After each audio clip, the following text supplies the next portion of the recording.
Hello, everyone, and welcome to the Gallop Out. I'm your host, Ryan, and I get to be joined by my co-host from the car. That's Jackson Muniz.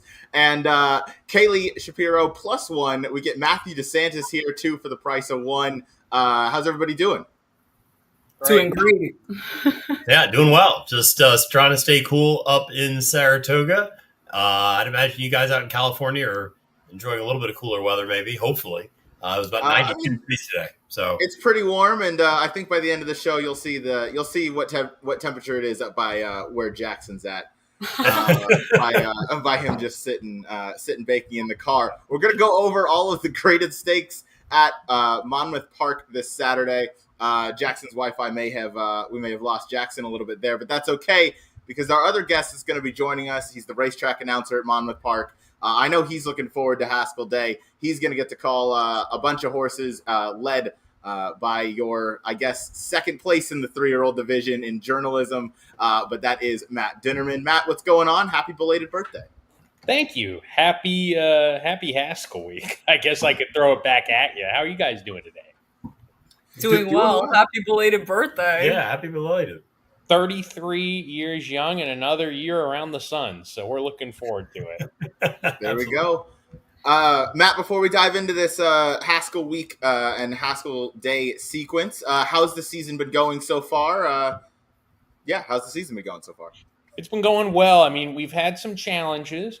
The June month was not particularly kind to us in terms of weather. So we've had a few more off the turf days than we would have liked. But we're doing it well. We're hanging in. And one thing about Monmouth that's great is you never get an empty grandstand. People show up. Folks of all ages show up. So with that, it makes for a lot of fun, especially on those cards when we do have to take off the turf. That fan interaction and seeing so many people having a good time, that picks it back up. Luckily, we are now in a position to where, knock on wood, Saturday, our weather looks beautiful for Haskell Day. So we're really excited about that, and that's a good thing. Yeah, let's hope for fast and firm conditions. Jackson has rejoined us now. Matt, we're going to go into races 5, 6, 10, 11, and 12. Obviously, race number 12 of 14 is going to be the Grade 1 Haskell Stakes. But 5 graded stakes on the day. Of course, we have the superstars in the 3-year-old division in the Haskell. But are there any other names that really popped off the page to you as we get into this sequence? Or maybe ones that aren't running in these graded stakes that you've been looking forward to seeing? Yeah, I'm definitely interested on the Haskell card in a maiden race. Early in the card, I believe it's race 3. There's a horse named Freedom Glider that I think is a must-use. I would consider singling him on tickets in like an early pick 5. He had a real sort of undesirable trip. It wasn't necessarily a horrendous-looking trip, but if you watch it, he should have won.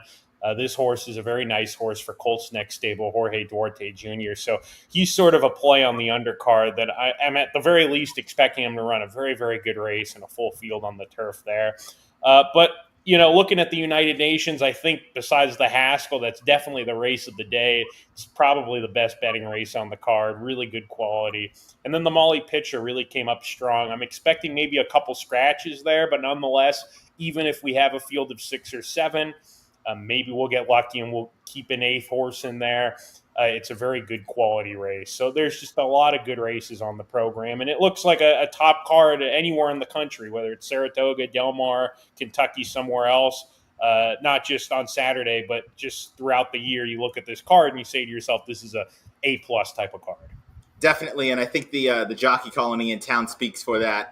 You have the likes of Flavian Pratt, Irad Ortiz. All the big names are in town for the big day. So without any further delay, we'll get on into it. We'll start with race number 5. Race 5 is the Grade 3 Matchmaker Stakes, going 1 mile and 1/8 on the grass for 3-year-olds and upwards, fillies and mares.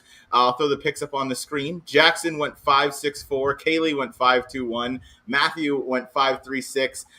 Matt, to start with you, the race has to go through the number 5 Sagesta. I would imagine coming in here off that Just a Game performance. Would you agree? To be honest with you, I don't necessarily agree. I think Sacred Wish is the one to beat in this race, personally. She's my pick in the race. I think, believe it or not, it's interesting you all like Sagesta. I understand why. Comes out of top quality company, so that's going to help. She's really well spotted. This could be renamed the Chad Brown Stakes. He just wins this race every year. But I think Sacred Wish, if you look at her last race, she didn't have a good start. Crossed the race out. It really just threw her out of her element. I mean, it was a terrible start. 2 starts ago in the Ginny Wiley, I thought she ran a fine race. And then, of course, you look at some of her past races, running second in the Pegasus. She won the Matriarch.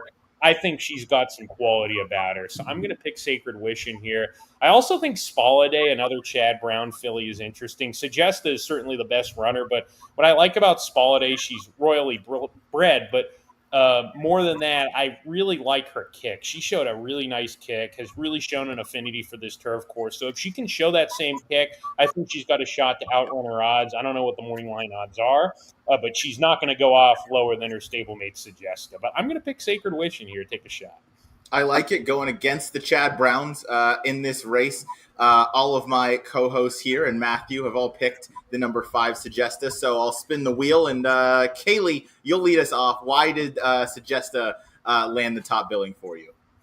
Well, to start off, I definitely took a really long look at the other Chad Brown horse, Spaladay, as well. And then, probably thought too deep about what riders he placed on each horses. And the one thing that I do know for sure is that Chad Brown sweeps up whenever he goes to Monmouth. And I really like that Sagesta has experience over this track, has won at this track. I always put weight on horses that have won over this turf course before, so that's great to see. Has really good speed. I mean, last year the horse was running against way tougher company than she is in this race, and even this year as well. You look at Excellent Truth. She feels pretty. She lost by less than a length to Cinderella's Dream, and last time she caught a yielding turf course. So hopefully with the dry weather that we got, I think that she can take a bit of a step up off of that effort. So I really liked her here. Yeah, certainly a big threat coming in. We saw Excellent Truth just come back to win this past weekend. Matthew, I'll get your thoughts. Anything to add on the 3 Spaladay, or anything to add for the number 5 Sagesta? Yeah, I think I'll add a little bit on Spaladay. Well, I guess I'll touch on a little bit on each. One is with Sagesta. I think what I like about her so much is that she's got a real versatile running style, and I think that gives Irad a lot of different options. He can lay a little bit closer to the pace. He can come from a little bit further off. He can play the break, I think, a little bit more. I always like horses that have a plan A and a plan B and a plan C in case plan A and B don't necessarily work out. So I think obviously the Juddmonte homebred makes it pretty tough in this spot. But listen, both Kaylee and I know the best betting angle in Saratoga is the other Chad. And that's why Spaladay is my second choice. I really like this horse a lot. I reminds me a little bit of a horse like Gina Romantica in past years. Takes a few races off the bench to kind of get going sometimes. It was not surprising that this one ran, I thought, the best race last time out in that Miss Liberty at Monmouth. So 2 for 2 over the course there. I love that. Not surprised, good buyer speed figure. So I was pleased to see that as well. Sam Marin, obviously very good jockey down at Monmouth Park, and one that Chad uses regularly down there, where he's winning at a 32% rate. A little bit more of a deeper closer, so that'll be interesting to see how the turf course plays. Obviously up here in Saratoga, the first week of racing we had, which was, don't be confused with opening week, which was last week, but the first week of racing we had up here over the 4th of July, we had a very firm turf course, and it was a little bit of a merry-go-round. So it'll be interesting to see again with the track conditions and all of that, just how it plays out and whether or not it might benefit or hinder deep closers. But those two were the top two in my eyes, but definitely interested in Matt's opinion on Sacred Witch, which, when you look over the form, it is hard to really knock that mare for all the work that she's done. Obviously, a Grade 1 winner in her own right. Yeah, definitely got the Grade 1 win out at Del Mar over Gino Romantica. Yep. What a perfect trip that ended up being. Jackson, I'll throw it out to you. We'll talk about the Graham Motion runner, 5 Town. Saya is in town for the mount. You picked this one second behind Sagesta. Yeah, she's a little interesting. I thought she had some excuses in her last 2 starts. Another chance the pace can heat up in this race. Last time, I think it was Haskell Preview Day, it was just a downpour. The turf was really wet. I don't want to be too harsh against that performance when she just obviously didn't take to it. She didn't really show up in the race, never really picked up her feet. And then same thing, too, back at Churchill. It was another downpour. She spent a good amount of time on the rail that race, and inside was not great on Derby Day either. So I thought those 2 races were okay. I think there are reasons to believe she can improve, and I think she's going to be a pretty decent price in here. So I have her second.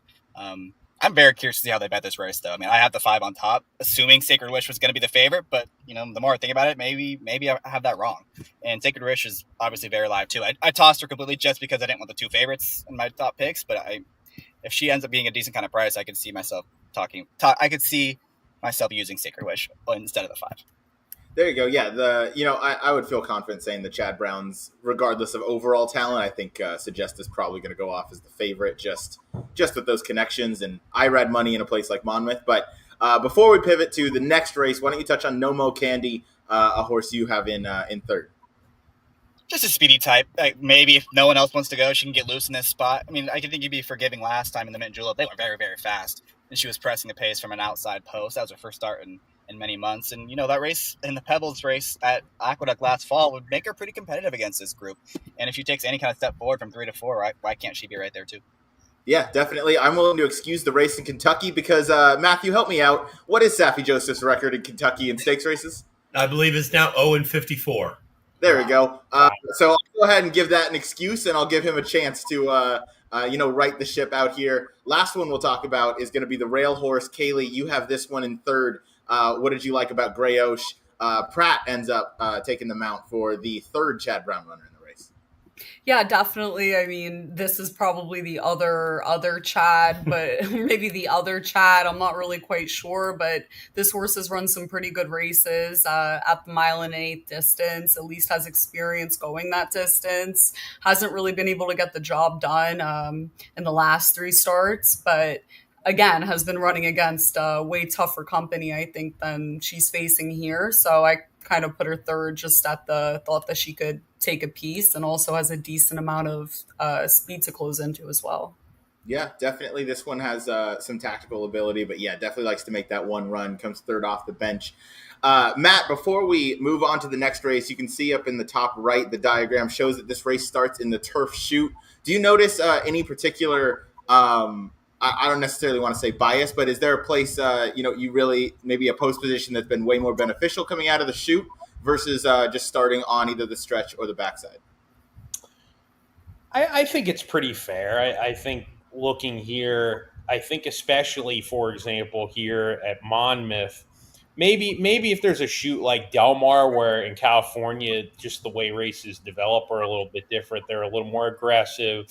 I think it's a little bit harder to win far outside coming out of the chute at a place like a Del Mar versus Monmouth. It's like New York racing. They typically go a little bit slower and finish. So if you have a horse that has some tactical ability to get over and needs to get over, usually you don't have a problem doing it.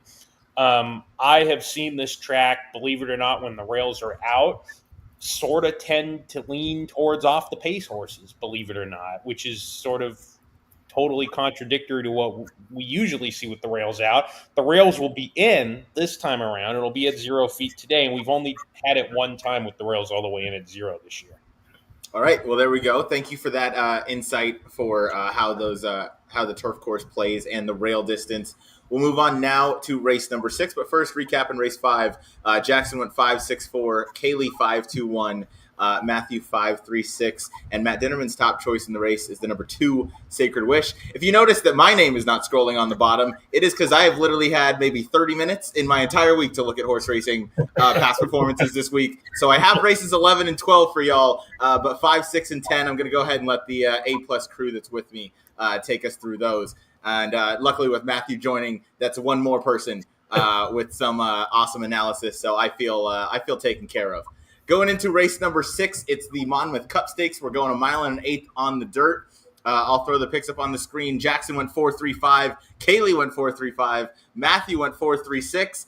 Matt, I want to get your thoughts again. Did you see the race very similarly? The 4 is just a touch, kind of fading the big boys, elsewhere. Ends up here in a Grade 3 Monmouth Cup after trying the mile on a weird surface out of that Wilson chute. Obviously comes in here in good order. How did you see this race?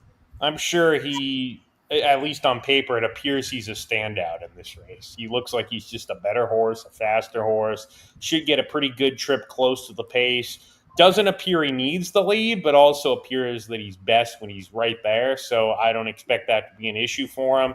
I think this is a really good spot for him to really sort of gain some confidence here, and maybe you'll see him in a race down the road in a little bit of a tougher spot, maybe like the Jockey Club Gold Cup down the line if they're willing to go a little bit farther. So I'm not getting too creative here. I think he's going to be awfully tough, and this is sort of a picture-perfect race for him to make a good $240,000. Yeah, it certainly is. This race seems to be set up on a silver platter for him, with the rest of those horses in that kind of older division, likely aiming towards the Whitney. He comes in here. This is a good spot that can catapult him going forward, get some of that confidence back. To his inside is Classic Catch. Matthew, I'll go to you. The crew all picked Classic Catch in second here. This just clearly the second best horse, and are you just going to hammer the 4-3 exacta in this race?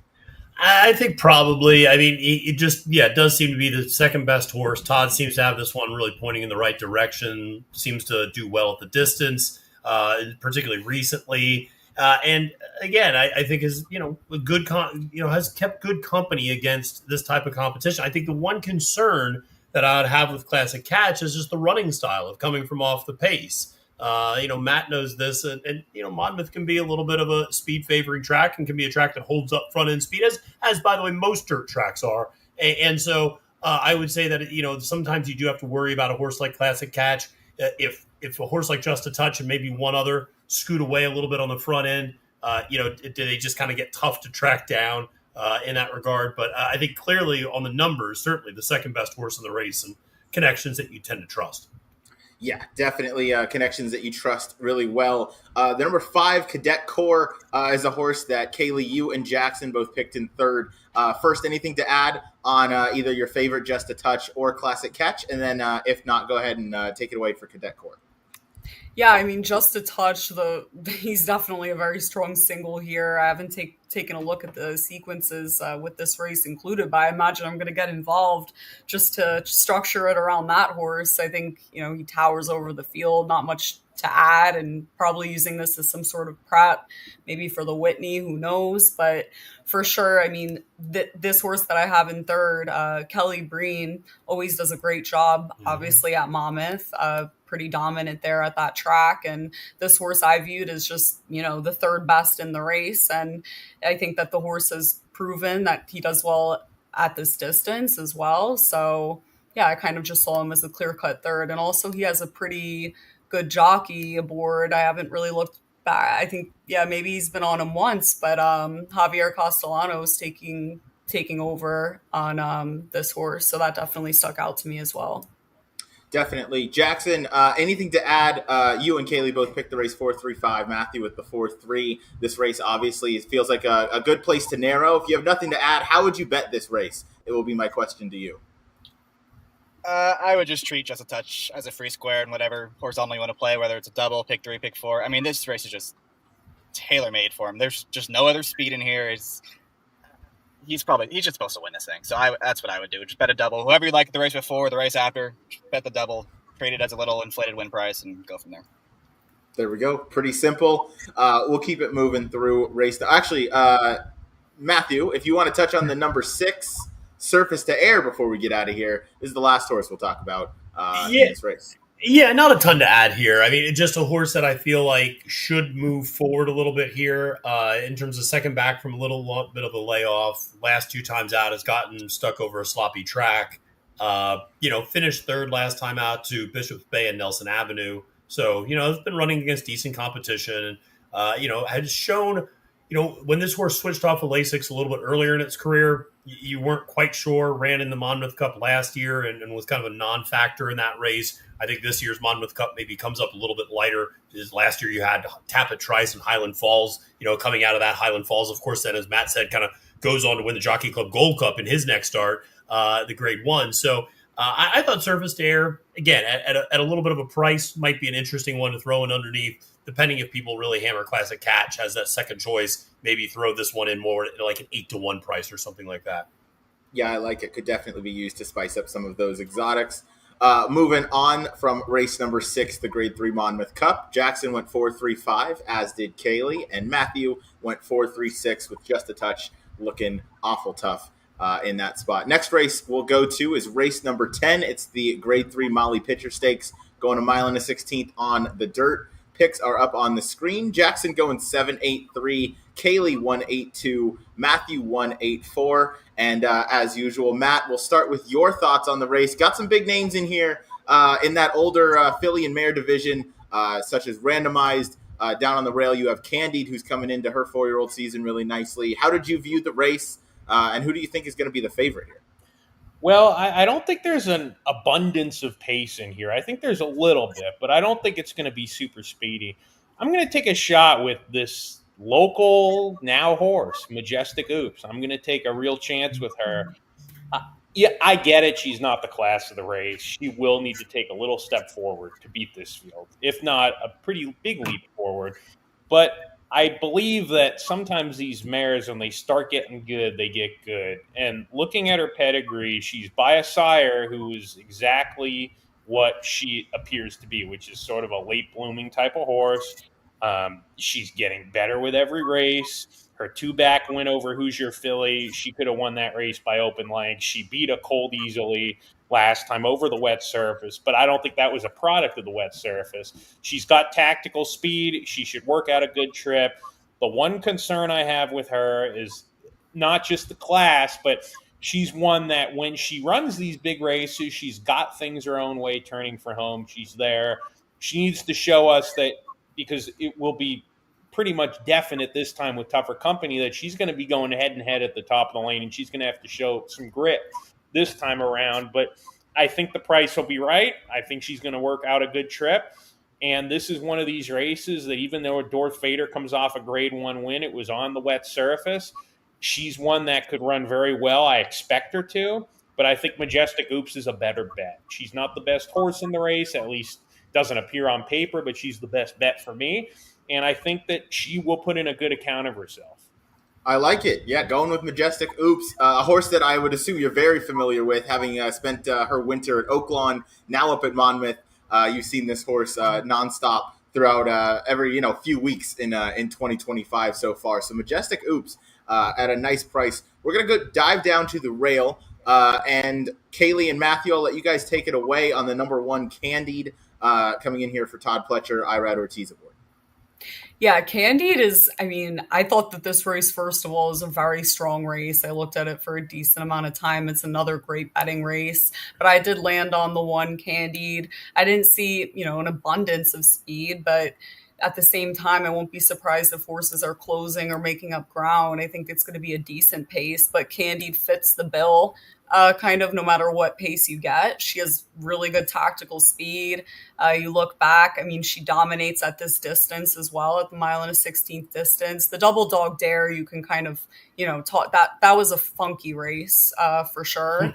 And then, look back she won at this distance over this track. She won the Lady Secret Stakes here at Monmouth, and she's only gotten better since then. That actually still to this day, that 99 is her career best buyer speed figure. And, I think she took a big step up at 4 years old this year. So definitely, look at the connections. She gets Irad riding her at Monmouth this time around. I think she's going to be really tough to beat.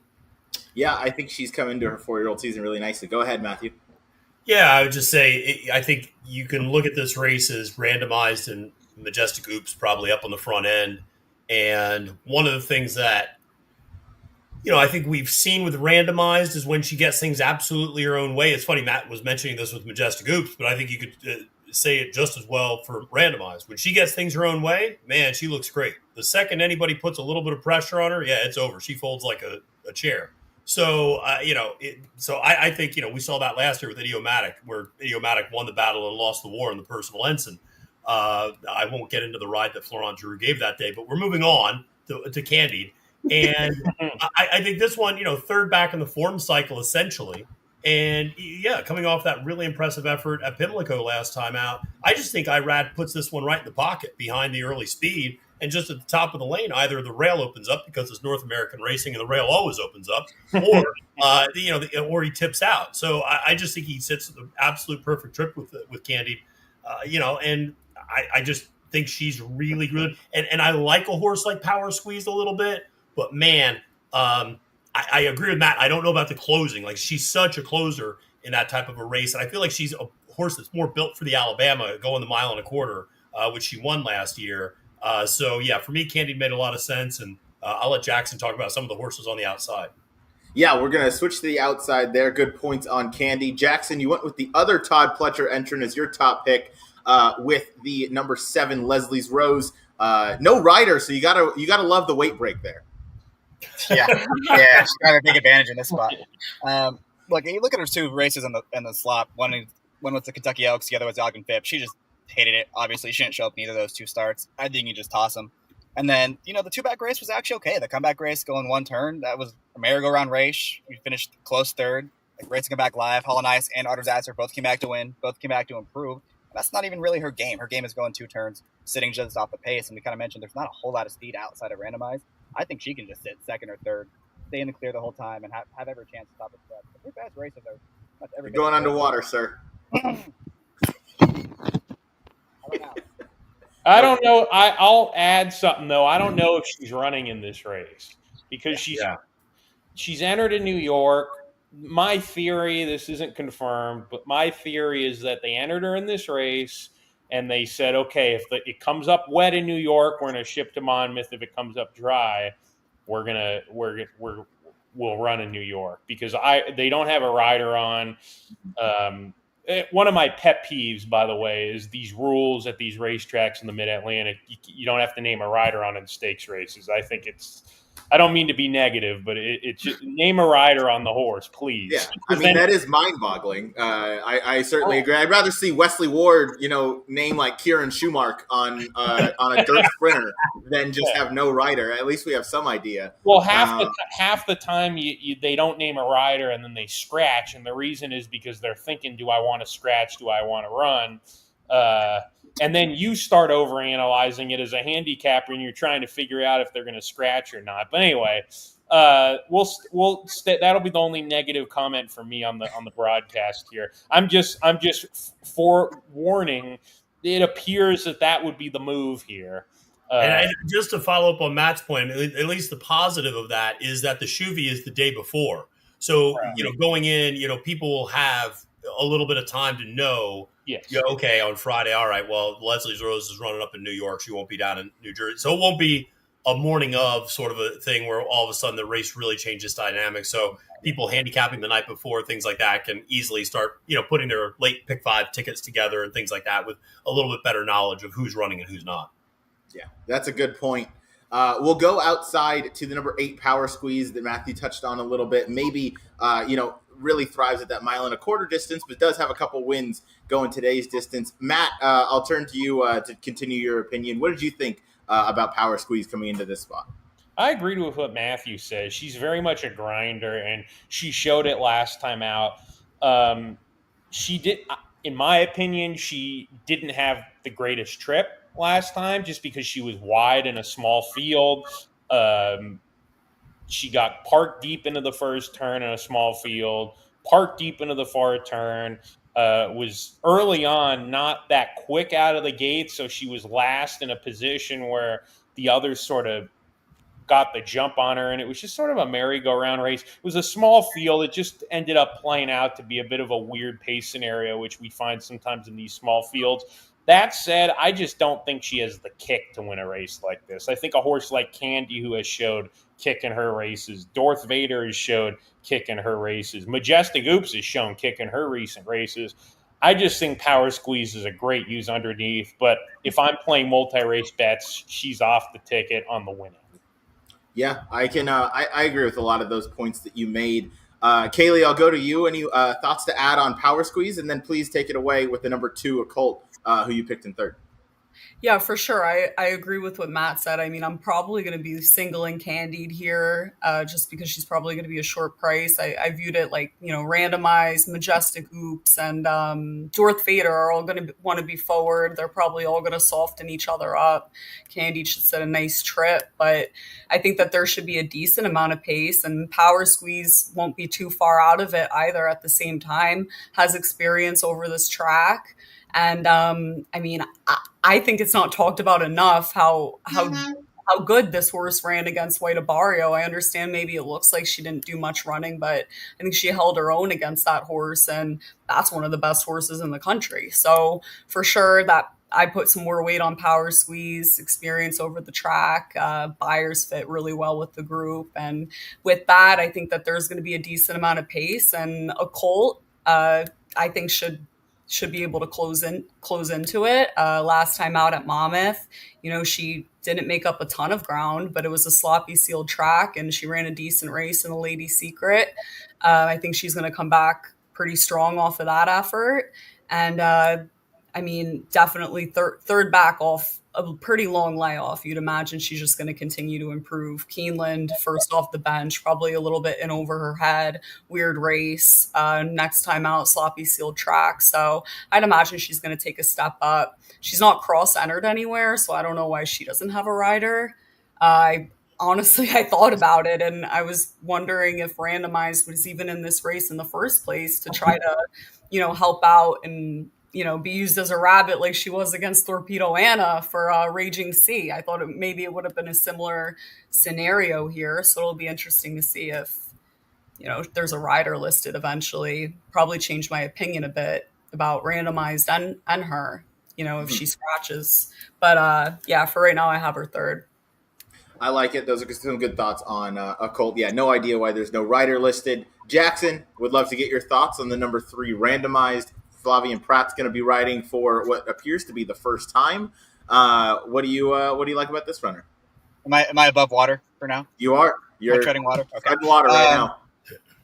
I don't think I kind of have my doubts about some of the closers in this race. I don't know how good they actually are, and this horse is going to be in front. I think I texted you guys after this last race that she just might be cooked. She might be ready to be a mom, but she found a field. I think you just sent the pregnant emoji. Yeah, I don't know if I sent that. I think it was you, but I think she found a race where she's going to be in front. And with Pratt riding, Pratt is the best at putting horses where they need to be. She needs to be in front. It's clear as day. When she gets lead, she runs well. When she doesn't run well. She's going to be in front here. They're going to have to come catch her. There's not really another confirmed front runner. There's horses that want to be close, but there aren't horses that are going to go to the lead. And I think she's going to have things her own way. She can take this field a long, long way. It's just a matter of, is she still the same horse that we saw early last year in 2023 or not?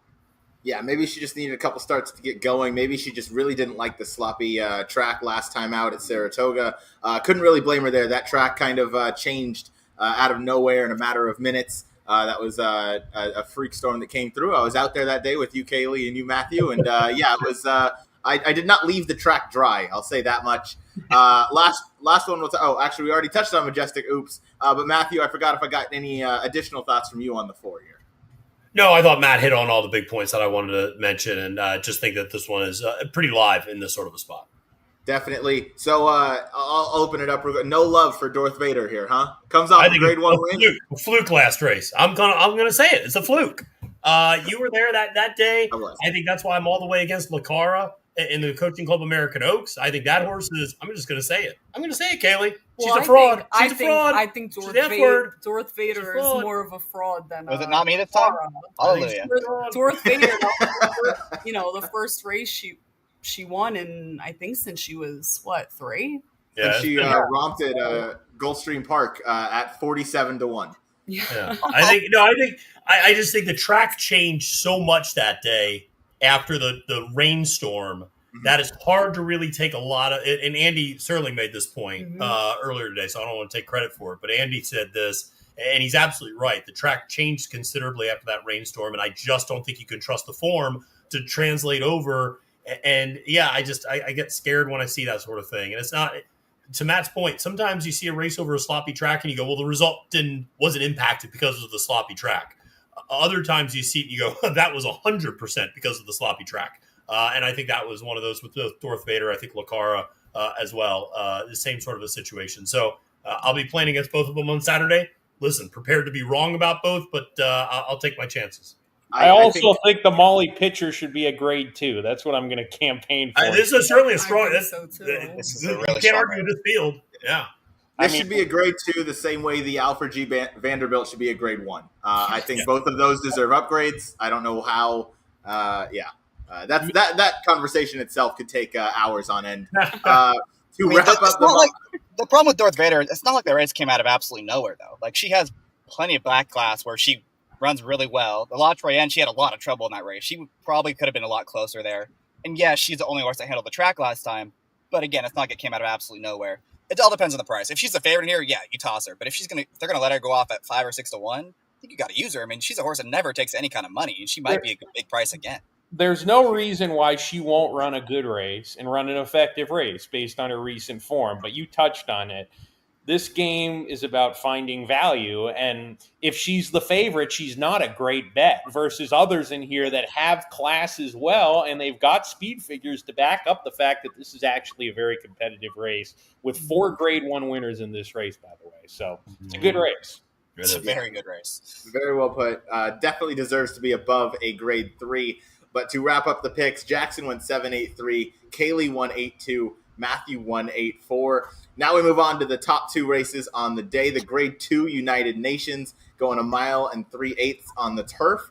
I will throw our picks up. And hey, I actually made picks for this race. Who would have thought? I went 3-1-7. Jackson went 1-4-12. Kaylee went 3-7-5. Matthew went 4-1-2. Matt, this is always a very thrilling and competitive race. Every year it's run. I love this race almost as much as I love the Haskell, which we'll talk about shortly. How do you think this race came up, and then who got your interest? Really, really good race. Looking at, we've got 5 people here.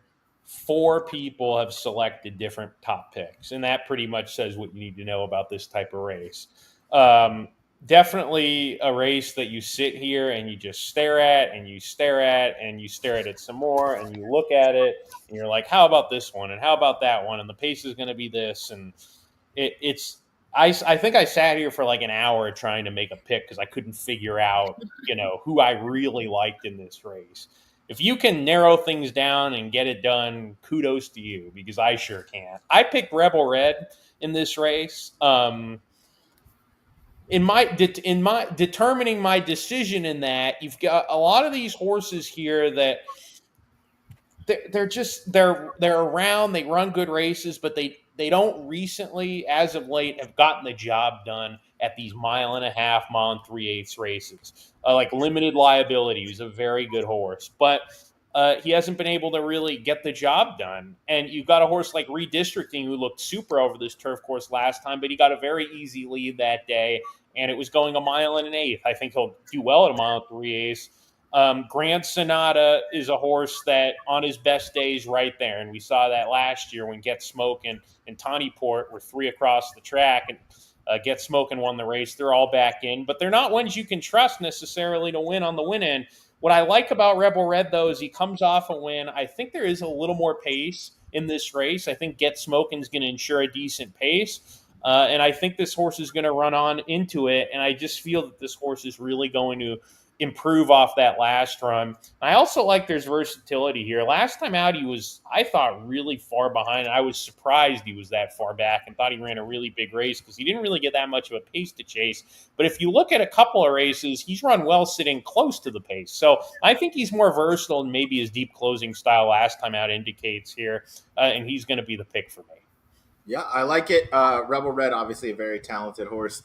Coming in here, drew post number 7. I also, only thing I'll add on that is I love to see a horse where, obviously had trouble 2 back clipping heels and lost the rider, came right back and went right back to winning. And you like to see that, it didn't shake the horse up in any sort of way, because obviously that could always happen. Jackson, we'll throw it to you. We'll go down to the rail with the number 1 Corruption, a horse that's I'm very excited to see stretch back out to a distance I think he really likes.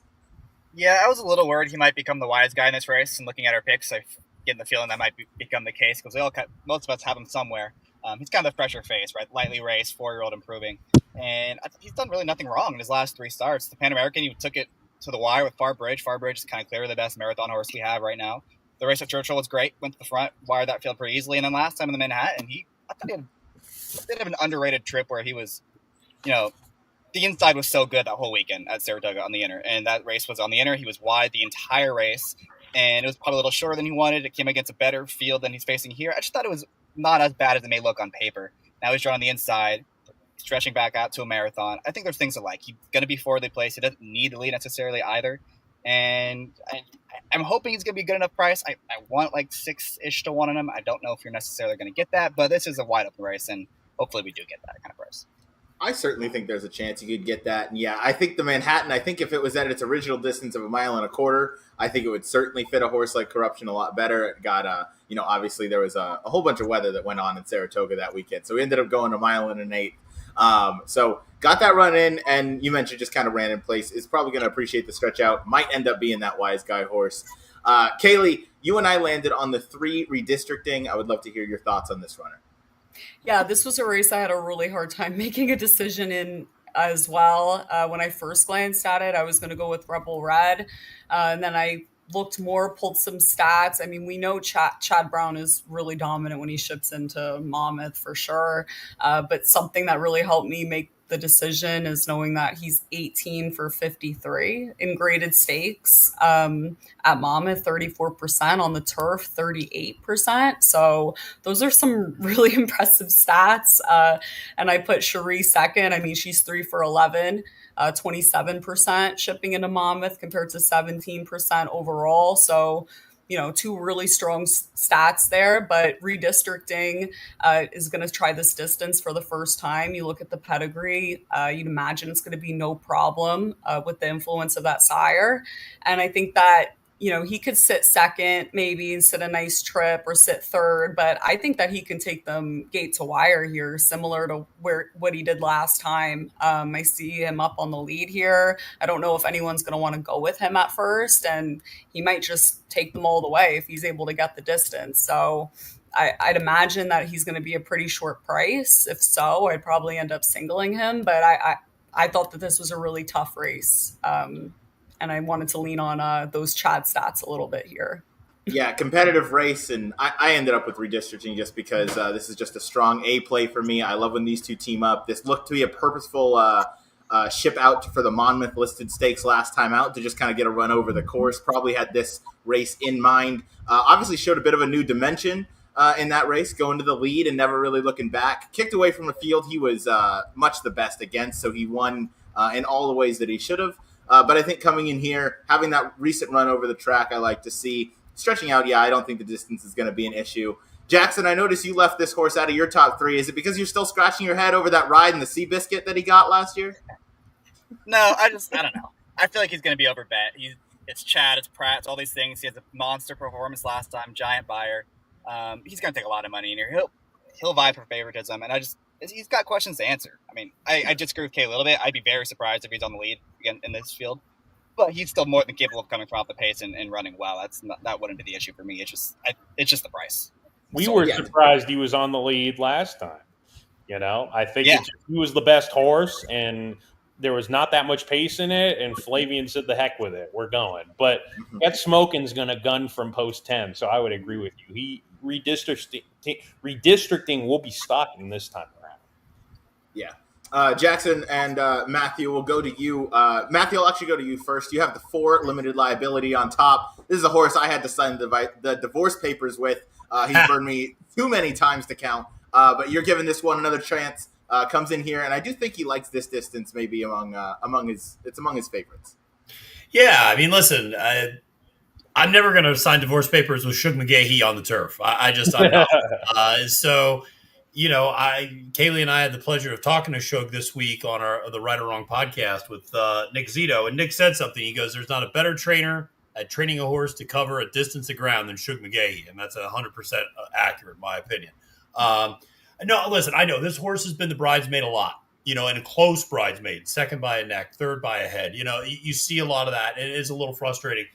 But the horse has been just so incredibly consistent over the last couple of years and shown just so much class, being able to win at doing so many different things. I mean, winning that 2+ mile race at Kentucky Downs and that sort of thing. It's interesting. He might become a hell of a steeplechaser one day. I don't know. Put him with Kerry Bryan or Leslie Young in the steeplechase races to start things off with Saratoga. But, I just thought he's a horse that does have some ability to sit a few different types of trips. And I agree, when the pace is really soft, he can go to the front. He's probably going to be sitting a little bit more mid-pack in this sort of a race. And I think a horse that we've not talked about who I think is going to be a major pace presence is Major Dude. Major Dude's going to be up there. That's a horse that's stretching out from a mile that showed good pace at those races. Now you're going a mile and 3/8. He's going to be right up there with Get Smoking. He's going to be right up there with Redistricting. This is not going to be a New York turf race, folks. They're going to go faster than 52 to the half. So I think, you should be prepared for some of these horses to have a little bit more of a late kick. And I just think limited liability, Frankie Dettori, I remember we saw the flying dismount last year on a Haskell Day. I think we might very well see it again in this race. Frankie is interesting. I remember Frankie rocked him to sleep on a horse up front on Haskell Day last year. And so it'll be interesting to see that. But, yeah, I really like limited liability quite a bit here. And, yeah, I'm not signing the divorce papers. And, and if he wins – I'll see if I can get you and him back on good terms, Ryan. There we go. Yeah, no, if he wins, I might have to take him back. We'll see. I have to say real quick, I like Major Dude in this race. I like that they're stretching him out, and I think he's going to lay second off and Get Smoking. Just wanted to throw it out there. I know Irad hopped off him. That's not a great sign, but I like this move. I think this horse wants more distance. You see sometimes horses, I saw it a lot, it happened in Del Mar when I was there. You get these horses that would not have quite the kick, and then they'd run them in the Del Mar handicap at a mile and 3/8, and they improve. I get the feeling that this horse is one of those types of horses that maybe the added ground will help him. So just wanted to throw that out there. I'm certainly happy that you did because the last 3 times that he's been running at a mile, I will text the gentleman below me that Major Dude does not want to go that short, and he does not seem to run his best races. I'm happy he's stretching out. I don't know that I have him as a win candidate, but he will be in some vertical exotics if I play them. I think that this is going to be a distance that he likes. Next one we'll talk about. We've talked about the 5 Grand Sonata. We'll go to the 2 Tawny Port. Matthew, you have this one in third, and then Jackson will go to you with the 12 all the way to the outside. But Matthew, would love your thoughts on this runner. Yeah, just a really cool horse. I think one that was obviously entered last week in what race did we have last week? What was that, Kaylee? Come on. The Farbridge race. Well, he was entered in the Farbridge race, and he didn't end up running because nobody ended up running other than Farbridge for the most part. Mm-hmm. But scratches here, and scratches there and comes down there. Florent Giroux up now. Last time out, you can just, draw a line through it off the turf. And honestly, I think the race before that, the Pan American coming off a long layoff, I think you can, again, draw a line through that. Ran well in that United Nations last year, and that really thrilling finish between Get Smoking and Grand Sonata. Has run well here both times. It's not quite good enough. But again, a horse maybe I would view more as an underneath play, the way you were talking about Major Dude, Ryan. Not necessarily a win contender, but one that, again, just kind of dances every dance and, has just had such a rock-solid career. Again, very similar to limited liability, a lot of second and thirds by a neck or a head. So this horse is going to be around late. And I just would be fearful of leaving him off my tickets in an exacta or a trifecta for sure. Yeah, definitely. This horse has earned over $1 million. Very consistent. Always runs his race. So, he'll eventually kind of knock, get through that door. Last one we'll talk about. Jackson's a big fan of the Casper the Friendly Ghost as the jockey. Another one with no rider. You like Hush of a Storm for Brad Cox here. Yeah, just real quick on limited liability. You can make a pretty strong case that he's had 3 straight trips that were not ideal, and he's run pretty well in all 3 of those races. So that he still has a little bit more upside than some of the others in here. The only issue is he's not exactly a win machine. I think he's like 1 for his last 15 or 16. So that would be a concern. As far as Hush of a Storm, he's marooned way out there. He's going to drop to the back. And he's another one that's stretching out to a marathon. He's a question mark at this distance, but he does have a big, big late kick. And I don't think it's impossible that they go pretty quick in this spot up front. I do think there are some others that could be more aggressive than usual. Maybe this thing kind of falls apart late, and he could be the one that picks up the pieces because he does have a big late kick, and it's just a matter of can he get this distance. Yeah, I agree. But if he gets the distance, he is just going to kind of make that one run. He might be a good horse to round out some exotics there. To wrap up race number 11, I went 3-1-7. Jackson went 1-4-12. Kaylee went 3-7-5. Matthew 4-1-2. And Matt, top pick was the number. Oh, I lost the number. Number 7, Rebel Red for Cherie DeVoe. We'll move on now to the Grade 1 Haskell Stakes going as race number 12. It's for the 3-year-old boys. They're going the mile and an eighth over the dirt course, of course. And I no surprise. I think we all saw this coming. Journalism, the 4-5 morning line favorite, is the consensus top pick among us. Matt, do you agree? Are you trying to beat journalism here? How did you see it? Nah, I think he'll be tough in here. The only way I could see him losing is if maybe that Triple Crown trail just took a toll and for whatever reason he bounces. But I feel like even if he ran his B+ race, he's probably good enough to win. And another thing is it just looks like the race sets up for him. There's tactical speed. There's going to be some pace in here. I know with the rail, Bracket Buster's probably going to send a little bit harder than maybe they want to out of there. He's going to be able to just set up shop right behind. And if he gets the right trip, he'll be pretty tough to beat in here, I think. So, hey, it's a good battle for the minor spoils, right? I mean, if you're a tri-superfecta type of player, this could be a little bit fun for you. But on the win end, I don't think it's that creative. And I think he is a very good horse, and he'll show it. Yeah, I completely agree. And once I saw that Smooth Cruisin', who beat him on debut, didn't draw into this field, I was confident journalism was going to get the job done. So obviously a top contending horse here. Kaylee, we'll go to you. You and I share the same second pick in Burnham Square, who I really loved going into the Derby. Had a little bit of trouble, but still finished off a little nice. Came out last time behind a wire-to-wire winner in East Avenue. At Churchill Downs, comes in here, should get a little more pace. What did you like about this runner? Yeah, I think there's so much to like about this horse. I mean, you look at his only mile and an eighth race, which was, like you just said, the Bluegrass. And I mean, he was so strong that day. He closed, he broke 11 lengths off the field.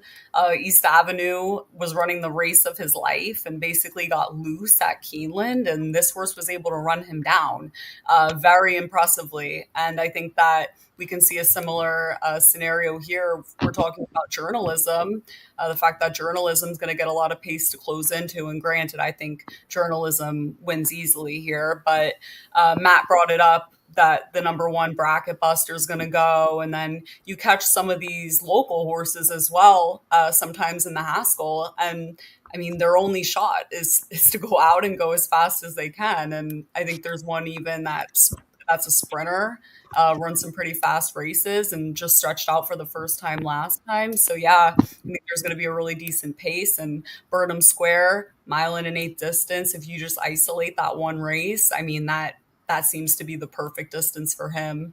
And he's been running in such tough company. So I'm looking forward to putting them in an exacta, even though I do like Oscar a lot. Yeah, I think Oscar certainly merits a lot of respect, but I've been waiting for Burnham Square to, face a field where I think he's going to get an ideal scenario, or at least a better one than he faced in the Matt win. Jackson, you have the West Coast horse, goal-oriented. Well, I guess the West Coast horse. He's only raced out west once. But goal-oriented, Flavian Pratt, Bob Baffert team up for this one. You have this one in second. What did you like about this runner? Yeah, I'm a little surprised no one else has him anywhere in the mix. To me, he's like the clear other alternative that can win, because at least to me, Burnham Square's kind of plateaued a little bit. Am I gone again?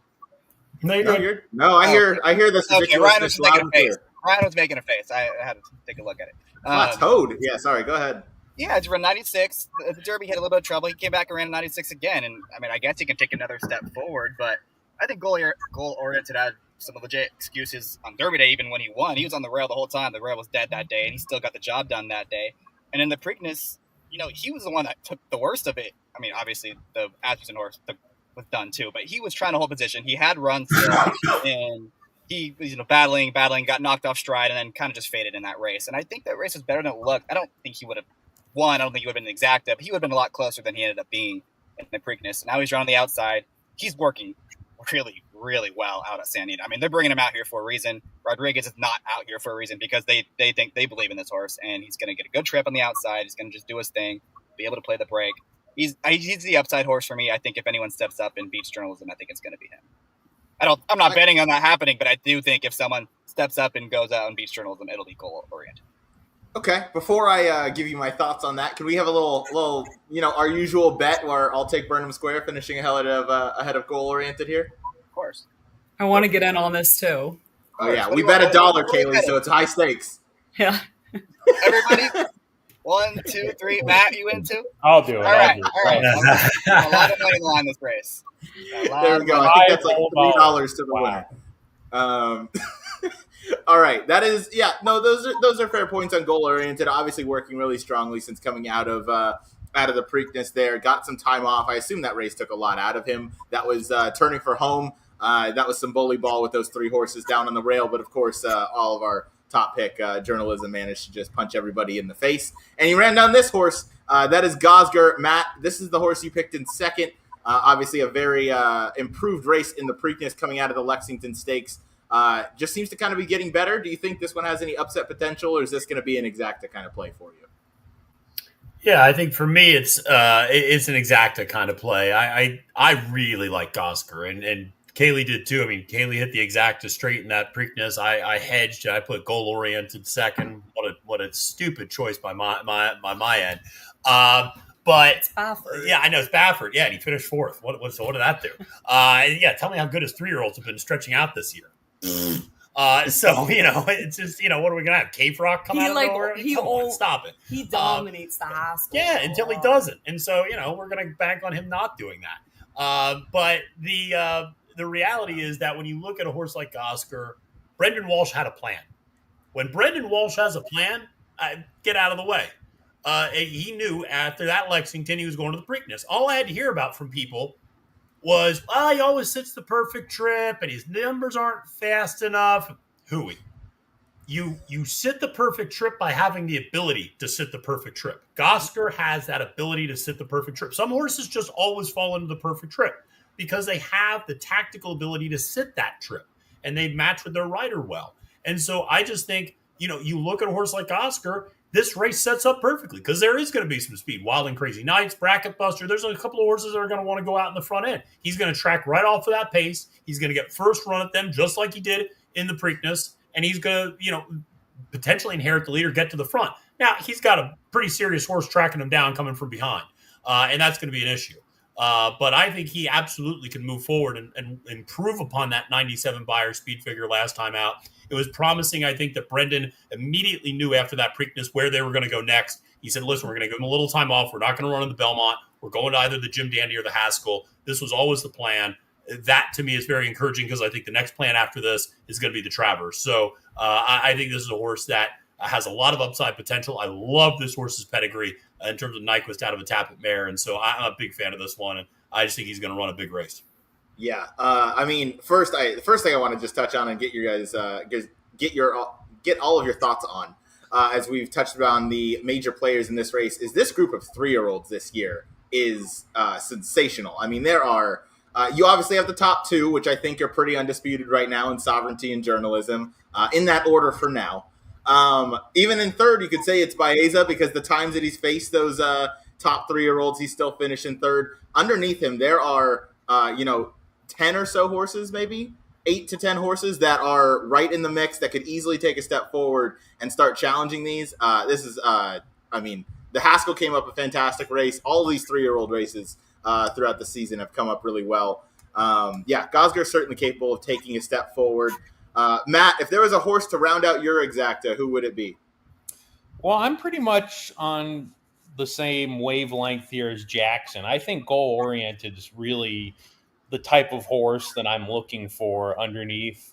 They could have sent Rodriguez. They opted to send this horse. I have been watching his workouts. It's one of my things. I like to. We had him at Oaklawn this year. I like to watch workouts. I've watched a lot of them and typically have done well with looking at horses and how they're working. And I think this horse is working like a horse that's really sort of matured from a boy to a man heading into this race. But I don't disagree with what Matthew's saying either on Gosger. I just wanted to note that because he hasn't run a bad race in his life. I mean, I don't know how you could knock this horse other than saying he's not as good as journalism, which, okay, fair enough. I'm in the same camp as Jackson as well with Burnham Square. I just think even though he may get the right trip based on pace scenario, I just wonder if maybe he's sort of shown us this is where he's at and he's a really solid horse, but maybe there are a couple others that may, like a Goscar Goal Oriented, that I think have a little more lightly raced. Maybe they can step forward a little bit here. Yeah, very fair. I mean, Gosgar, this is only his 5th career start. He got that freshening, and as Matthew pointed out, this has always kind of been the plan, and they've been pointing towards this spot.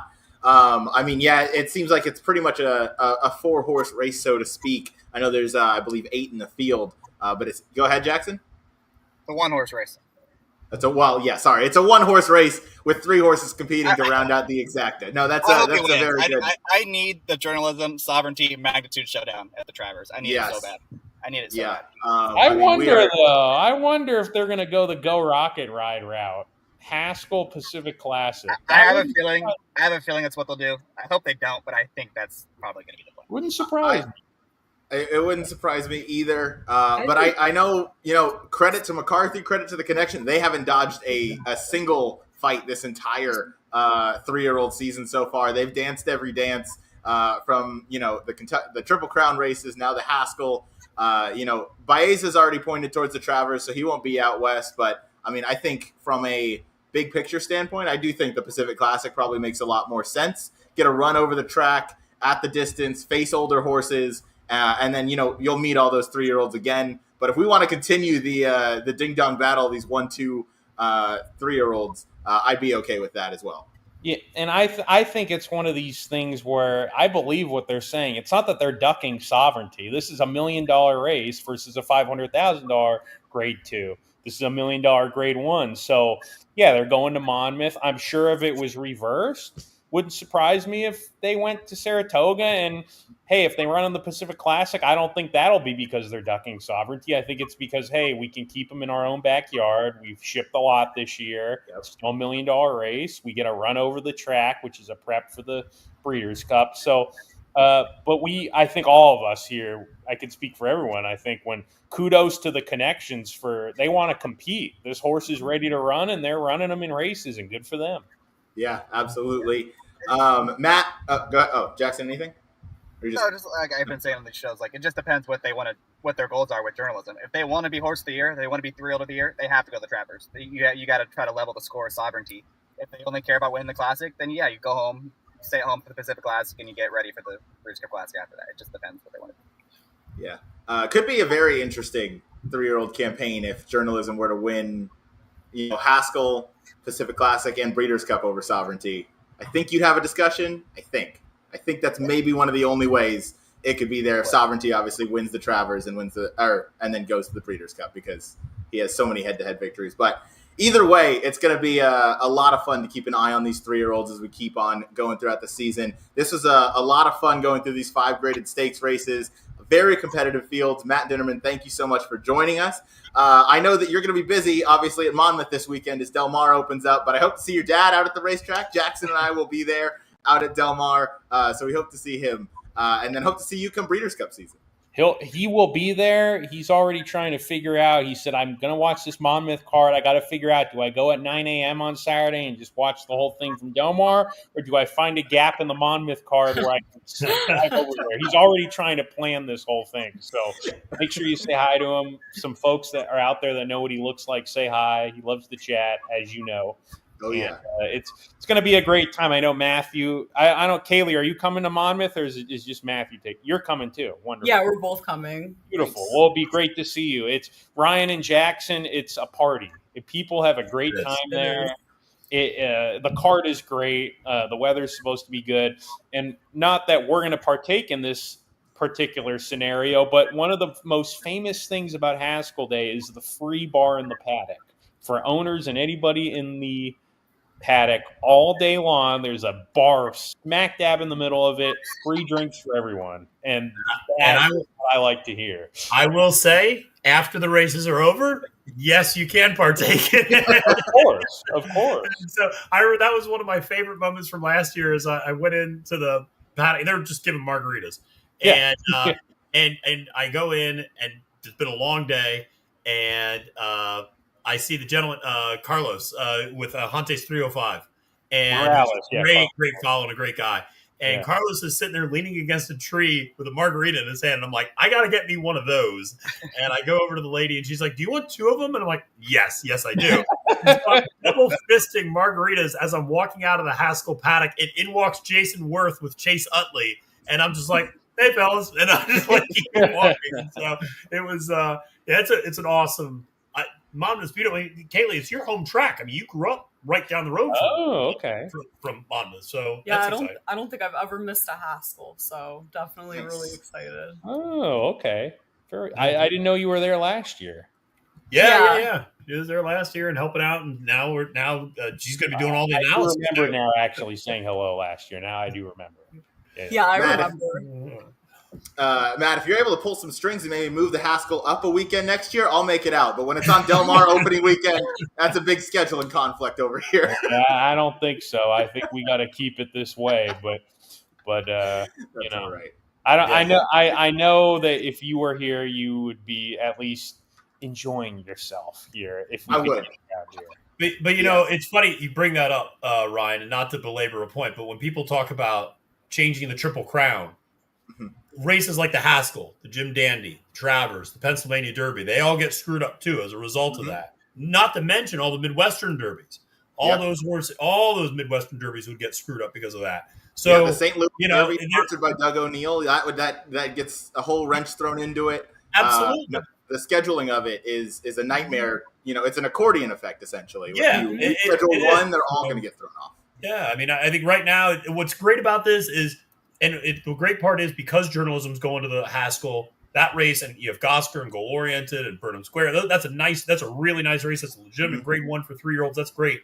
And the great part is we got a couple of nice horses next weekend. Sovereignty, we got Sandman, we got some nice horses running up here in the Jim Dandy, grade 2, and that's going to set up beautifully for the Travers. And as you guys mentioned, there's a ton of 3-year-old talent, and that's going to set up nicely for the Pennsylvania Derby for some of these horses as well before they go to the Breeders' Cup Classic. And then, as you guys mentioned, if journalism decides to stay out west in the Pacific Classic, that would be a huge feather in his cap to beat older horses, going up to, leading up to the Classic. So it's an exciting 3-year-old crop. I agree with your point earlier, Ryan, and it's, and I think the resurgence of Magnitude is particularly exciting because we've not had a great front-end speed horse yet in this crop. And that's what Magnitude represents the potential of. East Avenue, I think, is distance limited at 1 mile and 1/16, maybe 1 mile and 1/8 under the right conditions.